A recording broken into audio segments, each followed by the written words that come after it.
I hope आप लोग बहुत अच्छे होंगे। आज के इस वीडियो में हम देखने वाले हैं लेटीट्यूड्स के बारे में। पिछले वीडियो में हमने डिस्कस किया था इंडिया की जनरल इंट्रोडक्शन को लेकर, और मैंने आपको उसमें कुछ बातें बताई थी। मैंने आपको इमेजिन करवाया था कि इमेजिन कर लो ये क्या है, अर्थ है, ठीक है। और फिर आपने यहाँ पे एक ड्रॉ की थी लाइन, ठीक है। और फिर मैंने आपको बोला था कि जो हमने लाइन ड्रॉ की है, इमेजिन करो ये अर्थ को दो पार्ट्स में डिवाइड करती है।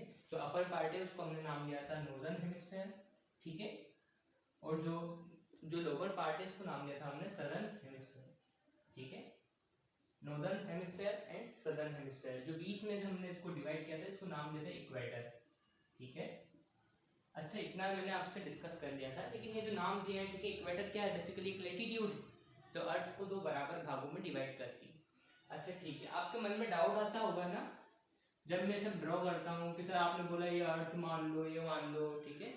तो आप बोलते होंगे नॉर्थ डायरेक्शन है, ये साउथ डायरेक्शन है, ठीक है। तो आप बोलते हैं सर हमारा घर नॉर्थ पे है, तो बढ़िया बात है ना, अच्छी बात है, नॉर्थ पे है, ठीक है। और अगर हमारा घर साउथ पे है तो सर फिर तो हमारा घर गिर जाएगा ना, हम गिर जाएंगे, नीचे गिर जाएंगे, ऐसा सोचते होंगे। लेकिन गलत सोचते हो आप, ठीक है। अच्छा, फॉर एग्जाम्पल आप लीजिए, ये है हमारा अफ्रीका कॉन्टिनेंट, ठीक है। ये क्या है, हमारा अफ्रीका कॉन्टिनेंट है, अफ्रीका महाद्वीप है। यहाँ से निकलती है विक्टोरिया झील से एक नदी है, उसका नाम है नील, जो कि भूमध्य सागर में जाकर गिर जाती है। अब ये जो नील नदी है, ठीक है, इस हिसाब से तो जो नील नदी है इसको यहाँ से निकलकर नीचे गिरना चाहिए, लेकिन ये ऊपर भूमध्य सागर में क्यों गिरती है? विश्व की सबसे बड़ी नदी, इसको विक्टोरिया जो झील है इससे निकलती है, तो इसको नीचे साउथ में आना चाहिए, लेकिन ये तो गिर जाती है नॉर्थ में जाके। तो आप गधे हो इसलिए आपको ऐसा लगता है, ठीक है। अब ये अर्थ है, इसको मैंने ऐसे उठाई और इसको ऐसे, ये नॉर्थ हो गया, ये साउथ हो गया, ठीक है। मैं अर्थ पे खड़ा हूँ तो ये अर्थ पर खड़ा हूँ मैं, ठीक है। तो इसको आप ऐसे इमेजिन करो। जब भी मैं किसी भी प्रकार के मैप ड्रॉ करता हूँ तो ठीक है, आपको यही समझना है कि ये नॉर्थ डायरेक्शन है, ये साउथ डायरेक्शन है, इसको लेटा देना है ऐसे। आई होप आपको थोड़ा समझ में आ रहा होगा, ठीक है। अब हम आते हैं मुद्दे पे, और मुद्दा क्या है? मुद्दा ये है कि आज हमको समझना है लेटीट्यूड, और अब हम समझ के रहेंगे लेटीट्यूड। अच्छा, लेटीट्यूड क्या है? तो आपको मैंने प्रीवियस लेक्चर में इतना तो बताया था कि जो हमारा डिवीजन है इंडिया का, ठीक है, फिजिकल डिवीजन है, उसमें ज्योग्राफिकल एक्सटेंशन बताया था मैंने 8 डिग्री 4 मिनट, ठीक है। मैंने इंडिया का आपको जब ये मैप डिस्कस कर रहा था मैं, ठीक है, थोड़ा बहुत एडजस्ट कर लेना, ठीक है, जल्दी में बना रहा हूँ, थोड़ा बहुत एडजस्ट कर लेना, ओके। इतना अच्छा नहीं बनता है जल्दबाजी में, लेकिन आप एडजस्ट कर लेंगे।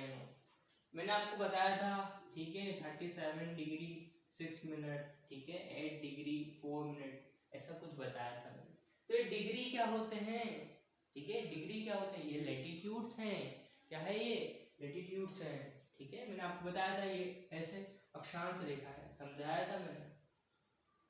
तो ये डिसाइड कैसे होते हैं और ये डिसाइड होते क्यों हैं, बताया था मैंने, ठीक है। अब देखिए ये डिसाइड क्यों होते हैं, ठीक है। अब ये तो आपको पता है कि भैया जो इंडिया का जो ज्योग्राफिकल एक्सटेंशन है, ठीक है, नॉर्थ में वो मतलब नॉर्थ में जो इधर साइड वाला पार्ट है, ठीक है, यहाँ पर आपने बताया था sir 37 degree and 6 minutes, and आपने बताया था लोअर पार्ट में, ठीक है, ये भी नॉर्थ ही है, ठीक है, ये है 8 डिग्री 4 मिनट। लेकिन ऐसा आपने मतलब हमको जरूरत क्यों पड़ी लैटिट्यूड्स की? लैटिट्यूड्स की जरूरत ही क्यों पड़ी? अगर मैंने आपको बोल दिया बेटा बताओ पपुआ न्यू गिनी कहाँ है, तो ये कैसे बताओगे? ऐसा बोलोगे कि सर आगे से जाके लेफ्ट लेफ्ट लेफ्ट ले लेना? नहीं, इसके लिए हमको जरूरत पड़ती है अवस्थिति बताने के लिए। किसकी जरूरत पड़ती है? इसकी जरूरत पड़ती है लैटिट्यूड्स एंड लॉन्गिट्यूड्स की।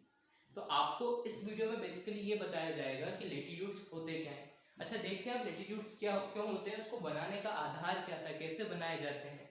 देखिए इधर ये मान लो अर्थ है, क्या है? अर्थ है, और अर्थ का मैंने ले लिया बिल्कुल सेंटर पॉइंट। जो अर्थ का केंद्र है, अर्थ का जो सेंटर है, इसको मैंने माना आधार, और आधार मान करके खींचती है लाइन। अर्थ का सेंटर है, सेंटर को आधार मानकर मैंने अर्थ की परिधि को, सर्क्यूमफेरेंस को क्या किया, एक लाइन के द्वारा उनको दो बराबर भागों में डिवाइड कर दिया। तो इसको नाम दे दिया मैंने 0 डिग्री। क्या नाम दे दिया? 0 डिग्री। अब डिग्री का मीटर इधर देखेंगे हम, ठीक है। मान लो यहाँ पर अर्थ का सेंटर है और यहाँ पर मैंने एक कोण लिया है ना, एक लंब डाल दिया इसका, ठीक है। अब थोड़ा बहुत मैथ्स देखा होगा, पढ़ा होगा, तो आपको ये पता होगा कि परपेंडिकुलर कैसे डालते हैं, लंब क्या होता है, ठीक है। तो मैंने पृथ्वी के सेंटर को आधार मानकर एक लाइन ड्रॉ की, उस लाइन के ऊपर एक बेस बनाया, बेस के ऊपर डाल दिया मैंने लंब, यानी कि परपेंडिकुलर। तो ये परपेंडिकुलर कितने डिग्री का हो गया, 90 डिग्री का। इसी प्रकार मैंने अर्थ के केंद्र को आधार मानकर एक कोण ड्रॉ किया, अर्थ जो अर्थ की सर्कमफेरेंस है, अर्थ की परिधि है, उसके ऊपर मान लो ये कोण मैंने ड्रॉ कर दिया 45 डिग्री का, ठीक है। तो ये मैंने दोनों साइड, ठीक है, इधर भी और इधर भी 45 डिग्री का एक कोण खींच दिया। अब ये कोण खींच दिया मैंने, ठीक है, ये देखो कोण खींच देता हूँ ठीक से, आपको ऐसा लगना चाहिए ना कि कोण खींचा है, ठीक है। ये कोण मैंने यहाँ पर ड्रॉ कर दिया, इज दैट क्लियर। अब ये जो दो कोण मैंने खींच दिए, तो दो समान कोणों के बीच में अगर जो एक काल्पनिक रेखा खींच दी जाए, दो समान अक्षांशों के मध्य जो काल्पनिक रेखा खींची जाती है उसको ही हम बोलते हैं अक्षांश रेखा। तो ये जो कोण है इसको हम बोले अक्षांश, क्या बोलेंगे, अक्षांश। अक्ष और अंश, अंश मतलब कोण, समझ में आ रहा है थोड़ा बहुत। इसी प्रकार यहाँ पर मैंने 70 डिग्री के दो कोण खींच दिए, दो 70 डिग्री के कोण खींच दिए, ठीक है। और इन कोणों जो दो समान कोण हैं उनके बीच की दूरी को हम क्या बोलेंगे, अक्षांश बोलेंगे। अब ये ध्यान रखेंगे, ठीक है, विषुवत रेखा से ध्रुवों की ओर जाने पर, विषुवत रेखा इक्वेटर से पोल्स की तरफ जाने पर जो अक्षांश रेखाएं हैं उनकी लंबाई क्या हो जाती है, कम हो जाती है, लेकिन उनके मध्य की जो दूरी है वो हमेशा बराबर रहती है, क्योंकि कोण खींच रहे हैं हम, ठीक है।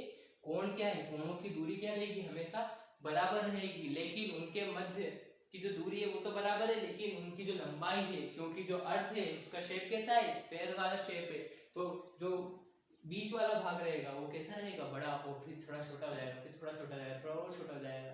तो इसी तरह जो अक्षांश की जो लंबाई है वो धीरे धीरे कम हो जाती है, लेकिन उनके बीच की दूरी हमेशा सेम रहती है।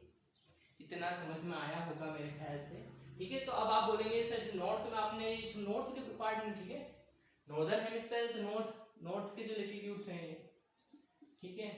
तो इसी प्रकार साउथ के भी लैटिट्यूड्स होते होंगे, तो हाँ साउथ के भी लैटिट्यूड्स होते हैं। तो टोटल लैटिट्यूड, टोटल जो अक्षांश है नॉर्थ में कितने हैं, 90 प्लस 90 नॉर्थ में, 90 साउथ में, प्लस एक हमारा 0 डिग्री, तो 90 प्लस 90 180, 180 प्लस 1 181।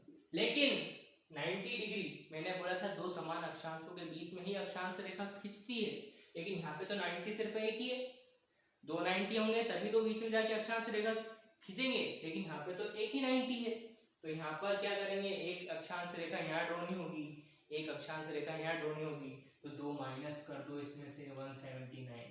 अगर आपसे कोई पूछे कि बताओ टोटल अक्षांश कितने, तो जवाब दोगे 181, और अगर आपसे कोई पूछे कि टोटल अक्षांश रेखाएं कितनी, तो जवाब दोगे 179। समझ में आया क्या, आया होगा, ठीक है। तो अब आपके दिमाग में एक डाउट और होगा कि सर ये सारे अक्षांश 179 अक्षांश सारे के सारे पढ़ने की जरूरत है क्या, तो मैं बोलूंगा नहीं, सारे पढ़ने की जरूरत नहीं। अच्छा, सारे पढ़ने की जरूरत क्यों नहीं है, क्योंकि मैं आपको बता देता हूँ कुछ बहुत अक्षांश है जो कि आपके लिए जरूरी है और मेरे लिए भी जरूरी है। तो ये देखिए आप, ये फिर से बना दी मैंने, क्या, अर्थ, ये था सेंटर, क्या था, सेंटर, इसको क्या नाम दिया था, 0 डिग्री, और एक यहाँ पर मैंने ड्रॉ कर दिया,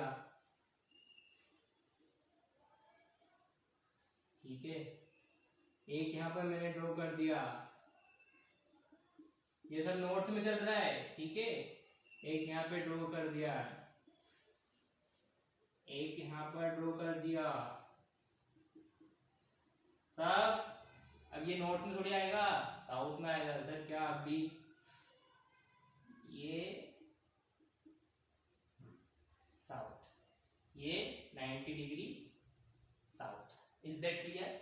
अब देखिए आपको सिर्फ ये याद रखना है, 90 degree north, 90 degree south, 66.5 degree south, 23.5 degree south, 23.5 degree north and 66.5 degree north, ठीक है। जो 23.5 डिग्री नॉर्थ है इसको हम बोलते हैं कर्क रेखा, यानी कि Tropic of Cancer, Tropic of Cancer.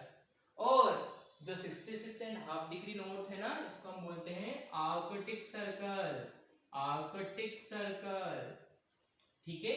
और इसको हम बोलते हैं इक्वेटर, बताया हुआ है मैंने। 20 को इनको हम बोलते हैं पोल, पोल मतलब ध्रुव।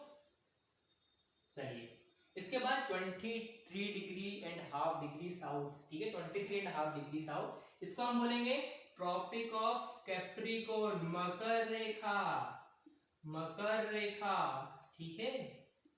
और ये जो 66.5 डिग्री साउथ दिख रहा है इसको हम बोलेंगे अंटार्कटिक सर्कल, अंटार्कटिक सर्कल। अच्छा सही, सर्कल के नाम मतलब कुछ समझ में नहीं आ रहा है, मतलब आप कुछ तो भी पढ़ा रहे हो, अच्छा नहीं समझ में आएगा। अब जो 0 डिग्री वाला एरिया है इसके आसपास जो 23.5 डिग्री नॉर्थ है, 23.5 डिग्री साउथ है, इस पर सूर्य की जो किरणें हैं वो लगातार पड़ती रहती है, ठीक है। तो ये जो एरिया है, ठीक है, सूर्य की किरणें लगातार पड़ेगी, ठीक है, इसको हम बोलते हैं, अगर मान लो सूर्य की किरणें लगातार पड़ रही है, जो एरिया है ये क्या हो जाएगा, गर्म हो जाएगा, ठीक है। अभी गर्म एरिया हो जाएगा तो ये क्या हो जाएगा, उष्ण हो जाएगा। तो इस वाले पूरे एरिया को हम बोलते हैं उष्ण कटिबंध, क्या बोलते हैं इस एरिया को, उष्ण कटिबंध, ठीक है, ट्रॉपिकल जोन। कटिबंध बोले तो निश्चित अक्षांशों के मध्य का जो जोन रहता है, का जो एरिया रहता है, ठीक है, इसको हम बोलते हैं कटिबंध। तो 23.5 डिग्री नॉर्थ से 23.5 डिग्री साउथ जो वाला एरिया है, ठीक है, ये जो कटिबंध है, जोन है, इसको हम बोलते हैं ट्रॉपिकल जोन, यानी कि उष्ण कटिबंध, ठीक है। और जो इसके बीच का जो एरिया है 66.5 degree north plus 23.5 degree north के बीच का जो एरिया है इसको हम बोलते हैं समशीतोष्ण या फिर शीतोष्ण, यानी कि उष्ण कटिबंध से थोड़ा ज्यादा ठंडा, ठीक है। ये गर्म था लेकिन इससे ठंडा, ये वाला जो एरिया रहता है वो, और ज्यादा ठंडा, यानी कि और ज्यादा ठंड, जहाँ पर ठंडे प्रदेश रहते हैं, और भी ज्यादा ठंडे प्रदेश रहते हैं, वो कौन से लेटिट्यूड्स में रहते हैं, तो वो 90 डिग्री और 66.5 डिग्री नॉर्थ वाले लेटिट्यूड्स में रहते हैं, ठीक है। तो ये वाला जो एरिया है इसको हम बोलते हैं शीत कटिबंध, ठीक है। इसी प्रकार साउथ में भी देख लो, तो ये वाला जो एरिया है, ठीक है, यहाँ पर आपको मिलेगा समशीतोष्ण कटिबंध, सब ट्रॉपिकल जोन, और इसके नीचे जो शीत कटिबंध है, जो पोल्स और 66.5 डिग्री जो साउथ है और जो नॉर्थ है वहां पर मिलता है। समझ में आया क्या, आया होगा, ठीक है। तो ये बेसिकली आपको इतने ही जो जोन है वो याद रखने की जरूरत है, और भी कुछ इंपॉर्टेंट चीजें हैं जो कि फैक्चुअल हैं, वो आपको नेक्स्ट वीडियोस में जब हम लॉन्गिट्यूड की क्लास लेंगे तब आपसे डिस्कस कर लेंगे, ठीक है। तो अपना ख्याल रखिएगा, ठीक है।